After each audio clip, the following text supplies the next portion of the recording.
అన్న గారిని మాట్లాడవలసిందిగా కోరుతున్నాం.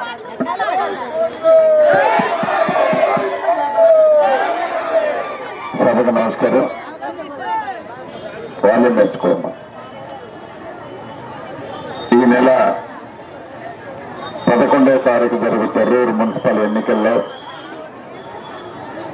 మీ అందరి గుండెల్లో ఉన్న కాంగ్రెస్ పార్టీ అభ్యర్థులుగా మీ ముందుకు రావటం జరిగింది.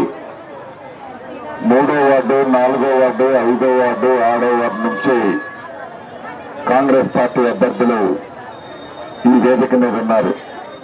వీరితో పాటు స్థానిక శాసనసభ్యురాలు సోదరిమణి వెంకటేశ్వరరెడ్డి గారు, రాష్ట్ర పిసిసి ఉపాధ్యక్షురాలు మరొక సోదరిమణి ఝాన్సీరెడ్డి గారు, మండల ముఖ్య నాయకులు, ముఖ్యంగా నా తోబుట్టువులు, ఆడబిడ్డలు, అన్నదమ్ములు, మీడియా మిత్రులు అందరికీ మనస్ఫూర్తిగా శిరసవించి హృదయపూర్వక నమస్కారం. సేనారాం రామ్. 3వ వార్డు నుంచి మీకు ఒక్కసారి అభ్యర్థుల్ని పరిచయం చేస్తాను. 3వ వార్డు నుంచి రాంబాబన్న, 3వ వార్డు నుంచి రాంబాబన్న, 4వ వార్డు నుంచి శ్రీనివాసన్న, 5వ వార్డు నుంచి బాపిరెడ్డి గారు, 6వ వార్డు నుంచి సోదరిమణి కళావతమ్మ, 7వ వార్డు నుంచి సురేందర్ అన్న. ఇక్కడ 5 వార్డులకు సంబంధించిన మన అభ్యర్థులు వేదిక మీద ఉన్నారు. మనతో పాటు సిపిఐ పార్టీ ముఖ్య నాయకులు కూడా, మన మిత్రపక్షమైన సిపిఐ పార్టీ ముఖ్య నాయకులు కూడా వేదిక మీద ఉన్నారు. వారందరికీ మరొక్కసారి అభినందనలు తెలుపుతూ, ఇందాక సోదరమణులు చెప్పినట్లు మీ పీడులతో తెలంగాణ రాష్ట్రంలో ప్రజాప్రభుత్వం వచ్చి 2 సంవత్సరాలు పూర్తయింది. ఈ 2 సంవత్సరాల్లో అనేక సంక్షేమ కార్యక్రమాలు పేదవాళ్లకు అందిస్తామని చెప్పిన మాట ప్రకారం ప్రతి పేదవాడికి సంక్షేమ కార్యక్రమాలు ఈనాడు మన ప్రభుత్వం అందించుకుంటున్నాం.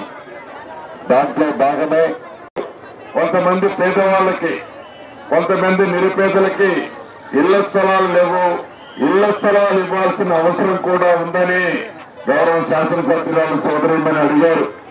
తప్పకుండా ప్రభుత్వ స్థలాలు ఎక్కడైతే నివాసానికి యోగ్యంగా ఉన్నాయో ఆ నివాసానికి యోగ్యంగా ఉన్న ప్రదేశాలలో తప్పకుండా అర్హులైన పేద వాళ్ళకి ఆనాడు కాంగ్రెస్ ప్రభుత్వమే ఇచ్చింది ఇళ్ల స్థలాలు.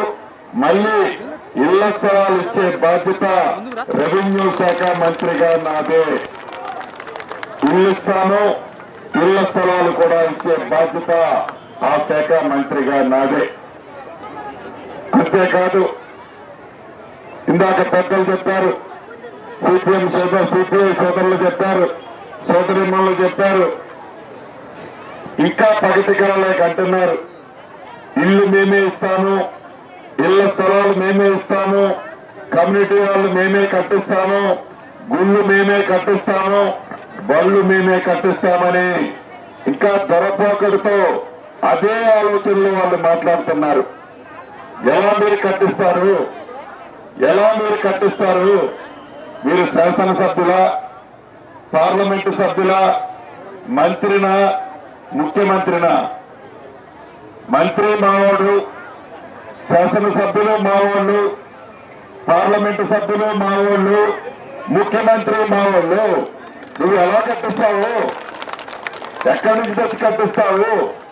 ఎలగబెట్టిన 10 సంవత్సరాలు ఎలగబెట్టలేదు కానీ నువ్వు అధికారంలో త్వరగా ఉన్ననాడు నువ్వు ఎలగబెట్టలేదు కానీ ఇవాళ ఎక్కడి నుంచి కట్టగలుగుతావు? నువ్వు సొల్లు పురాణం చెప్పటం తప్ప, సొల్లు కథలు చెప్పటం తప్ప, మాయ మాటలు మళ్లీ చెప్పి మోసం చేయటం తప్ప అధికారంలో ఉంది. పేదోళ్ల దయతో ఇందిరమ్మ ప్రభుత్వం ఉంది. ఈ ఇందిరమ్మ ప్రభుత్వంలో అభివృద్ధి కార్యక్రమాలు చేసేది ఈ ప్రభుత్వం. ఈ ప్రభుత్వం చేయగలుగుతుంది. కట్టొకళ్ళకిచ్చి యుద్ధం ఒకళ్ళకి చేయమంటే యుద్ధము చేయలేం. కత్తి ఒకళ్ళకే ఉండాలి, యుద్ధము చేయగలిగే సమర్థులు ఇవాళ అధికారంలో ఉన్నవాళ్ళు. దాన్ని దృష్టిలో పెట్టుకుని చెల్లు పురాణం చెప్పే నాయకులకి గతంలో 2 పర్యాయాలు చెంప చెల్లుమనేటట్టు ఓటు అనే ఆయుధంతో మీరు ఆనాడు తీర్పిచ్చారు. ఈ ఎన్నికల్లో కూడా చెల్లు పురాణం చెప్పే నాయకులకి బుద్ధి చెప్పాలని ఈ వేదిక ద్వారా ఓటర్ మహాశయులందరినీ కోరుకుంటూ, స్థానికంగా కొన్ని సమస్యలు సోదరి మరి చెప్పింది. ఏవైతే వారు రాజ్యాన్ని ఎలగబెట్టినాడు, వారు తొత్తులకి కాంట్రాక్టర్లు ఇచ్చి అసంపూర్తిగా ఈ పొర్రూరు మున్సిపాలిటీలో అనేక రోడ్లు డ్రైన్లు ఆగిపోయి ఉన్నాయి.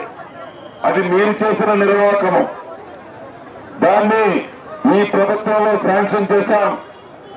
రేపు ఈ కోడ్ అయిన తర్వాత తప్పకుండా కాంట్రాక్టర్ని రద్దు చేసి లేకుంటే చెవులు మెలేసి ఆ బ్యాలెన్స్ వర్క్ ను కూడా కంప్లీట్ చేసే బాధ్యత నాదే. నేను మొన్న వచ్చిన రోజు చెప్పాను, ఈ పొర్రూరుని దత్తత తీసుకుంటానని. పోలీస్ వెహికల్స్ అన్ని ఆపుకో, వెహికల్స్ అన్నా